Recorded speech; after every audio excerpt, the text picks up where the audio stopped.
अस्सलाम वालेकुम YouTube family, कैसे हैं आप सब। उम्मीद करती हूँ आप सब खैरियत से होंगे और अपना बहुत ख्याल रख रहे होंगे।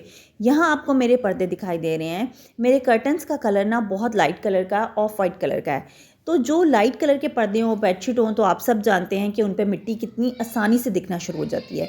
इसलिए मैं आज अपने पर्दे धोऊंगी और मैं आपको बताऊंगी कि फुली ऑटोमेटिक वॉशिंग मशीन में हम कैसे अपने कर्टन्स को धो सकते हैं। क्योंकि फुली ऑटोमेटिक वॉशिंग मशीन में हम ऐसे ही कोई चीज़ डाल के धो नहीं सकते हैं, उसका एक प्रॉपर तरीक़ाकार होता है।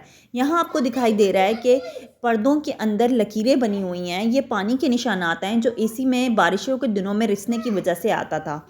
अब इनको धोने के लिए और हमें और कौन सी चीज़ें डालनी पड़ेंगी सर्फ़ के अलावा, जिनसे ये निशानात ख़त्म हो जाएं और इसमें जितनी डस्ट है वो ख़त्म हो जाए, ये मैं आज आपको बताऊंगी। तो पहले हम अपने कर्टन्स उतार लेते हैं ताकि मैं आपको बताऊं कि उनको किस तरह से हम फ़ोल्ड करके बांध के तरतीब के साथ हम फुली ऑटोमेटिक वॉशिंग मशीन में डालेंगे। जी, यहाँ मैंने अपने तमाम पर्दे उतार लिए और उन्हें कुर्सी पे तरतीब के साथ रख लिया है। इनको तरतीब के साथ रखना इसलिए ज़रूरी है ताकि हमें इसे बांधते हुए आसानी हो। और बांधने के लिए आपके पास कोई मोटी रस्सी होनी चाहिए या मोटा ज़ारबन होना चाहिए। रस्सी का इंतखाब मैंने इसलिए नहीं किया क्योंकि मेरे पर्दे ऑलरेडी ऑफ वाइट और वाइट कलर के थे, और अगर मैं कोई ब्लैक या ब्राउन कलर की रस्सी का इंतखाब करती तो उनका रंग पर्दों पे चढ़ सकता था। इसलिए सबसे सेफ़ साइड यही था कि मैं कोई ज़ारबन लूँ जिससे मैं इन पर्दों को बांध सकूं, और सफ़ेद रंग का ज़ारबन सबसे मुनासिब था। अब मैं इन्हें बांधूंगी और आप यहाँ देखिएगा कि मैं इनके जितने भी हुक्स हैं लोहे के, उसमें से मैं ज़ारबन को गुजारूंगी। यहाँ आपने इस मखसूस अंदाज में पर्दों को गुजारना है ज़ारबन में से और इसे कस के ज़ोर से बांध देना है। असल में होता ये है कि ये जो इनके हुक्स होते हैं ना, ये स्टील के हुक्स होते हैं और ये वॉशिंग मशीन में ना रगड़ खाते हैं, जिससे वॉशिंग मशीन का जो बॉटम होता है, यानी कि जो उसका पैंदा होता है, वहाँ पे ये यानी कि ना स्क्रैच डाल देते हैं और ऑटोमेटिक वॉशिंग मशीन की साइड्स पे स्क्रैच डाल देते हैं। इसलिए आपने इनको बांधना है और एक मखसूस अंदाज में वॉशिंग मशीन में डालना है ताकि ये ऑटोमेटिक वॉशिंग मशीन के बॉटम से, यानी कि पैंदे से और इर्द गिर्द जो उसकी दीवारें हैं उनसे ये रगड़ ना खाएं। यहाँ आपको 3 चीज़ें दिखाई दे रही होंगी और साथ में 3 कप्स दिखाई दे रहे होंगे जिनको हम मेजर करेंगे। यहाँ पे मैंने 2 साशे की मेजरमेंट ली है, यानी कि सर्फ़ के 2 साशे मैं इस्तेमाल करूँगी। सर्फ़ डालने के लिए, पर्दे धोने के लिए, 2 पर्दे धोने के लिए मैं 2 साशे इस्तेमाल करूँगी। एक छोटा कप मैं लूँगी डिश लिक्विड सोप का और एक उससे छोटा कप मैं लूँगी ब्लीच का। ये तीनों चीज़ें मैं मिला के डालूँगी पर्दों में। आइए मैं आपको दिखाती हूँ कि हम इनकी मेजरमेंट कर लेते हैं। 2 पर्दों के लिए मैंने 2 साशे लिए थे और उनको एक कप में डाल लिया है। 10-10 रुपए वाले साशे थे। अब मैंने एक कप में मैक्स लिक्विड फ़िल कर लिया है और साथ में एक छोटा कप मैंने ब्लीच का फ़िल कर लिया है। ये तीनों चीज़ें मैं डालूँगी ऑटोमेटिक वॉशिंग मशीन में। उससे पहले हम पर्दे डालेंगे।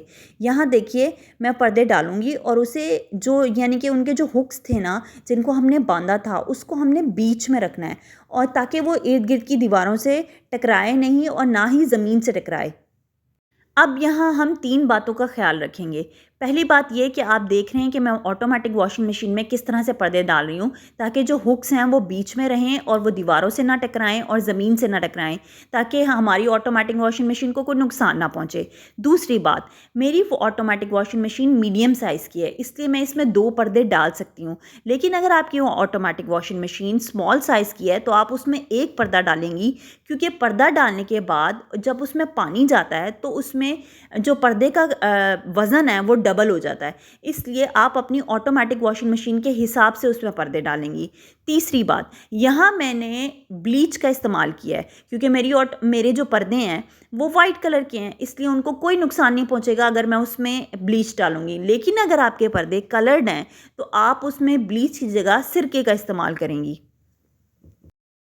यहाँ हम अब ऑटोमेटिक वॉशिंग मशीन की सेटिंग्स कर लेते हैं कि हमें किस हिसाब से अपने पर्दों को धोना है। मैं यहाँ इसकी सेटिंग लेके जाऊँगी हैवी पे। जब आप इसे हैवी पे लेके जाएंगे तो इसका टाइम पीरियड बढ़ जाएगा। अब क्योंकि मैंने पर्दे धोने के लिए 3-3 चीज़ें उसमें डाली हैं, तो मैं चाहूँगी कि मेरे पर्दे ज़रा ज़्यादा खंगल जाएँ, क्योंकि मैंने सर्फ़ डाला है, साथ में मैंने डिश लिक्विड सोप डाला है। तो मैं चाहती हूँ कि मेरे कपड़े ज़रा अच्छे से खंगल जाएँ और ज़रा सही पानी से खंगल जाएँ। तो फिर मैं इसकी सेटिंग्स चेंज करूँगी, मैं इसे पॉज़ करूँगी और साथ में मैं लेके जाऊँगी इसकी सेटिंग्स को 3 टाइम्स रिंस पे, और साथ में मैं इसका वाटर लेवल हाई कर दूँगी ताकि ज़रा पर्दे बहुत अच्छे से धुल जाएँ। तो ये अपना टाइम पीरियड मुझे यहाँ दिखा रहा है 59 मिनट्स। तो इस हिसाब से आप अपनी फुली ऑटोमेटिक वॉशिंग मशीन की सेटिंग्स कर सकती हैं। इस पॉइंट पे मैंने फुली ऑटोमेटिक वॉशिंग मशीन को पॉज़ करके उसमें गर्म पानी डाला था एक पतीला, ताकि पर्दे ज़रा ज़्यादा अच्छे से धुल जाएं, क्योंकि गर्म पानी की वजह से जो प्रोसेस होता है डस्ट निकलने का वो ज़रा तेज़ हो जाता है। इस वजह से मैंने इस पॉइंट पे इसमें गर्म पानी डाला था और फिर मैंने दोबारा से फुली ऑटोमेटिक वॉशिंग मशीन को रीस्टार्ट कर दिया था। यहाँ आप देख सकते हैं, क्योंकि मैंने रिंस की ऑप्शन ज़्यादा रखी थी इसलिए 24 मिनट्स के दौरान वो रिंस हो रहा है, यानी कि पानी के साथ खंगल रहा है। और इस तरह जब लास्ट 2 मिनट्स रह जाते हैं तो फुली ऑटोमेटिक वॉशिंग मशीन खुद ब खुद हल्की होना शुरू हो जाती है, और फिर जब उसका टाइम पीरियड कंप्लीट हो जाता है तो वो फिर अपना साइन दे देती है कि अब वॉशिंग प्रोसेस कंप्लीट हो गया। और यहाँ हमारा ऑलमोस्ट वॉशिंग प्रोसेस कंप्लीट हो गया।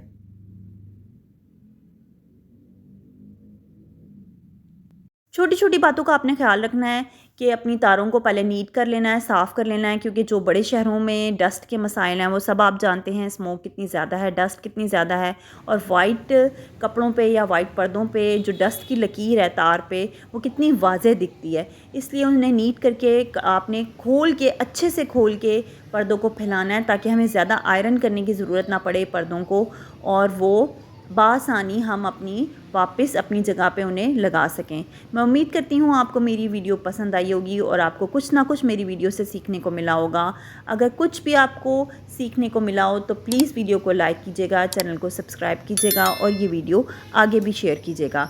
अब मुझे दीजिए इजाज़त, आपसे इंशाल्लाह नेक्स्ट वीडियो में मुलाकात होती है। अपना बहुत ख्याल रखिएगा। Take care. अल्लाह हाफ़िज़।